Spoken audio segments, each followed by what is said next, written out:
வணக்கம் அன்பு நண்பர்களே. 2024 நாடாளுமன்ற தேர்தலில் தமிழக பாஜக நிகழ்த்தி இருக்கக்கூடிய ஒரு அசாதாரண சாதனையை பத்தி தான் இன்னைக்கு இந்த வீடியோல பேச போறோம். வாங்க நம்ம வீடியோக்குள்ளே போயிடலாம். தமிழக பாஜக தலைவரா அண்ணாமலை சந்திக்கக்கூடிய முதல் தேர்தல் இந்த நாடாளுமன்ற தேர்தல். அவரு ஏற்கனவே தமிழகத்துல பாஜக வேகமா வளர்ந்துட்டு இருக்கு அப்படிங்கிறத தொடர்ந்து நிரூபிக்கிட்டே இருந்தாரு. அதுக்கு ஒரு டெஸ்ட் அப்படிங்கக்கூடிய விதமா இந்த தேர்தல் அமைஞ்சிருந்துச்சு. அதிமுகவோட வலுவான கூட்டணி அமைச்சது யாரு அப்படின்னு பாத்தீங்கன்னா ஒரு வகையில பாஜக தான். காரணம் பாஜகவினுடைய கூட்டணியில பாமக உட்பட சில பெரிய கட்சிகள் கூட இணைஞ்சிருந்தாங்க. இன்னும் சொல்ல போனா ஐஜேகே அப்படின்னு சொல்லக்கூடிய புதிய தலைமுறை ஓனர் நடத்தக்கூடிய இந்திய ஜனநாயக கட்சி உட்பட புதிய நீதி கட்சி உட்பட அது மாதிரி தேவநாதன் யாதவ் வின் டிவியினுடைய அதிபர் நடத்தக்கூடிய தேவநாதன் யாதவ் உட்பட பல நட்சத்திர வேட்பாளர்களை உள்ள கூட்டணிக்குள்ள கொண்டு வந்திருந்தாங்க. அது மட்டும் இல்லாம அதிமுகவிலிருந்து ஓரங்கட்டப்பட்ட ஓபிஎஸ் டிடிவி போன்றவர்களும் இதுக்குள்ள அழைத்து வரப்பட்டிருந்தாங்க. சோ அதிமுகவை விட பாஜக ஒரு வலுவான கூட்டணியை அமைச்சிருந்துச்சு அப்படின்னு நம்ம சொல்லிடலாம். அந்த வகையில அண்ணாமலை தொடர்ந்து ஒரு விஷயத்த பேசிக்கிட்டே இருக்காரு. தமிழகத்துல பாஜக வளர்ந்துருக்குன்னு பேசிட்டு இருந்தார். அப்ப அதனுடைய ரிசல்ட் எப்ப தெரியும் அப்படின்னா நமக்கு தேர்தல் முடிவுகளுக்கு பின்புதான் தெரிய வரும். ஏற்கனவே அண்ணாமலை அதிமுக கூட்டணிக்கும் அண்ணாமலைக்கும் இடையில பயங்கரமா முட்டிக்கிச்சு. அதனாலதான் அதிமுக கூட்டணி அண்ணாமலையினால மட்டுமே பாஜக விட்டு வெளியே வந்தாங்க, பாஜக விட்டு நகர்ந்திருந்தாங்க. இந்த நிலையில நடைபெற்று முடிந்த நாடாளுமன்ற தேர்தலில் அதிமுகவுடைய வாக்குகளை கணிசமாக பாஜக பெற்றிருக்கு அப்படிங்கிறதா ஒரு அதிமுகவுக்கான ஒரு எச்சரிக்கை மணியாவும் பாஜகவுக்கான ஒரு உற்சாக மணியாவும் நம்ம பேச வேண்டியிருக்கு.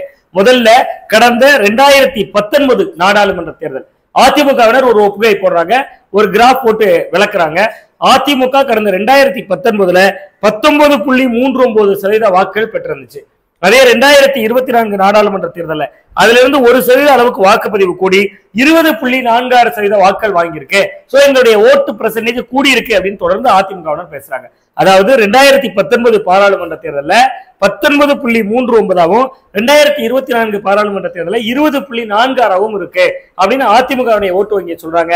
நடுவுல நடந்த 2021 சட்டமன்ற தேர்தலில் நடுவுல கொஞ்சம் பக்கத்தை காணாம படம் மாதிரி மறந்துடுறாங்க. காரணம் என்னன்னா 2021 சட்டமன்ற தேர்தலில் அதிமுக எடுத்த வாக்கு சதவீதம்ங்கிறது 33.28%. அப்படின்னா அதே 2021 சட்டமன்ற தேர்தலில் பாஜக எடுத்த வாக்கு சதவீதம்ங்கிறது ஒரு 20 சட்டமன்ற தொகுதிகளில் போட்டிட்டு இருக்காங்க. 3.62%, 3.62% வாக்குகள் தான் பாஜக வாங்கியிருந்தாங்க.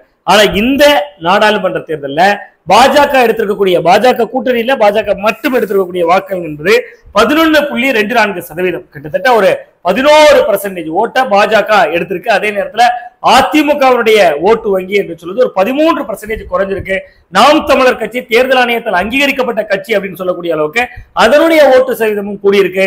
தமிழகத்துல வாக்கு சதவீதம் காங்கிரஸ் கட்சி கூடியிருக்கு. வாக்கு சதவீதம் குறைந்த ஒரே கட்சி என்கிற அடிப்படையில அதிமுக வருகிறது.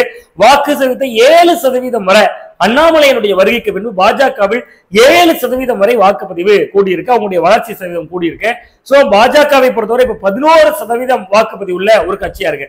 வழக்கமா நோட்டாவோட போட்டி போடுது அப்படின்னு சொல்லி ரொம்ப இலக்காரமா பரிகாசமா பேசிட்டு இருந்தவங்களுக்கு மத்தியில பாஜக தமிழ்நாட்டில் தமிழ் மண்ணில் 11% வாக்குகளை பெற்றிருக்கிறது அப்படிங்கிறது உண்மையிலேயே பாஜகவுக்கான ஒரு வளர்ச்சியினுடைய குறியீடு அப்படின்னே நம்ம பார்க்கலாம். அதே நேரத்தில் இதனாலேயே ஒரு ஆட்சி மன்றம் ஏற்பட்டுருமா, இதனாலேயே அவங்க ஜெயிக்கிற இடத்துக்கு வந்துட்டாங்களான்னா அதற்கான வாய்ப்பு கண்ணு கட்டிய தூரம் வரை சமகாலத்துல இல்லை. அப்படின்னாலும் கூட அதிமுகவுடைய இந்த அட்டம்ப்ட் ரொம்ப முக்கியமானது அப்படிங்கிறத நாமும் புரிந்து கொள்ள வேண்டியிருக்கிறது.